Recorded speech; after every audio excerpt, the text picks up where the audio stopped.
थाने में बंद थे भगवान श्री राम, अब बाहर निकाले गए तो भक्त बोल पड़े जय श्री राम। पूरा हुआ 11 साल का वनवास, कोर्ट के आदेश पर पुलिस थाने से रिहा हुए श्री राम। भगवान को जब जेल जाना पड़ा तब रो पड़े थे उनके भक्त, अब वापसी पर हो गए गदगद। भगवान के जेल जाने की वजह जानकर हैरान रह जाएंगे आप, कहेंगे बहुत गलत हुआ। इस घटना के बारे में जानकर आपके पैरों तले जमीन खिसक जाएगी, क्योंकि भगवान को खुद 11 साल जेल में गुजारना पड़ा। इस घटना के बारे में सुनकर पूरे यूपी में हड़कंप मच गया है और लोग सोच में पड़ गए हैं। हर कोई बस यही कह रहा है कि आखिर भगवान को कोई जेल में कैसे डाल सकता है। पूरा मामला जब आपको समझ आएगा तो आप भी गुस्से से लाल हो जाएंगे। त्रेता युग में पिता के आदेश पर भगवान श्री राम को 14 साल वनवास काटना पड़ा था, लेकिन किसने सोचा था कि उन्हें कलयुग में भी 11 साल का वनवास काटना पड़ेगा। इस बार भी भगवान राम को अपने भाई लक्ष्मण और माता सीता के साथ 11 साल जेल में गुजारने पड़े, लेकिन उनका तब पूरा हुआ और अब उनकी रिहाई हो चुकी है। लेकिन अब जब इसके बारे में यूपी के लोगों को पता चल गया तो बवाल मचा हुआ है। भगवान राम को इतने दिनों तक जेल में क्यों रखा गया, बस हर कोई यही सवाल पूछ रहा है।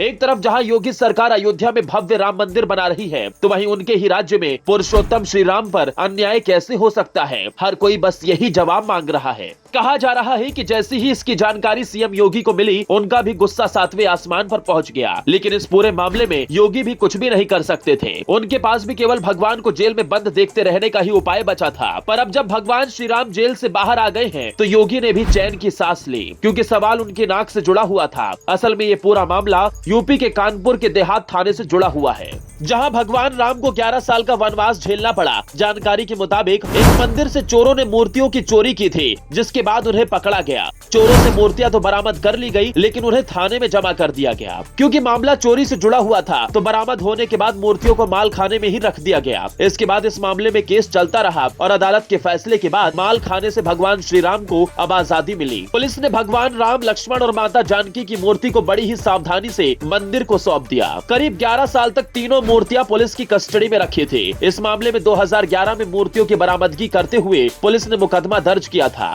जिसका केस अभी तक चल रहा था। लेकिन अब कोर्ट में इसकी सुनवाई पूरी हुई, जिसके बाद पुलिस को आदेश दिया गया कि मंदिर को मूर्तियां वापस सौंप दी जाएं। ये मूर्तियां कानपुर देहात के रूरा के कस्बा बाजार के मंदिर की हैं, जो अष्ट धातु से बनी है। बताया जा रहा है कि जब से मूर्तियां चोरी हुई थी, तब से मंदिर में दूसरी देवी देवताओं की पूजा होती थी, लेकिन भगवान श्री राम का स्थान खाली ही था। लेकिन अब जब मूर्तियां वापस आ गई हैं, तो गाँव के लोगों की खुशी का ठिकाना नहीं है। गाँव के लोगों का दावा है कि 11 साल पहले चोरों ने बड़ी ही शातिराना तरीके से मंदिर से मूर्तियों को चुराया था। उनके मुताबिक रात को मंदिर जब बंद हो गया था, तब चोरों ने मूर्ति पर हाथ साफ किया था। कुछ दिनों तक तो पुलिस चोरों और मूर्तियों की तलाश करती रही, लेकिन उसके हाथ कुछ नहीं लगा था। पर बाद में आखिरकार मूर्तियों को बरामद कर लिया गया। लेकिन क्योंकि मामला चोरी से जुड़ा हुआ था, इसलिए कोर्ट में केस चलता रहा। पर अंत में कोर्ट ने भक्तों की मुराद पूरी कर दी और अब तत्काल प्रभाव से भगवान को रिहा करने का आदेश दे दिया। अब मंदिर में अपने भगवान के दर्शन के लिए भक्त मंदिर पहुंच रहे हैं और जमकर जय श्री राम के नारे लगा रहे हैं। मंदिर से मूर्तियां चुराने वाले चोरों के बारे में आप क्या कहना चाहेंगे, कमेंट बॉक्स में जरूर बताएं। दोस्तों, इस वीडियो को ज्यादा से ज्यादा शेयर करें।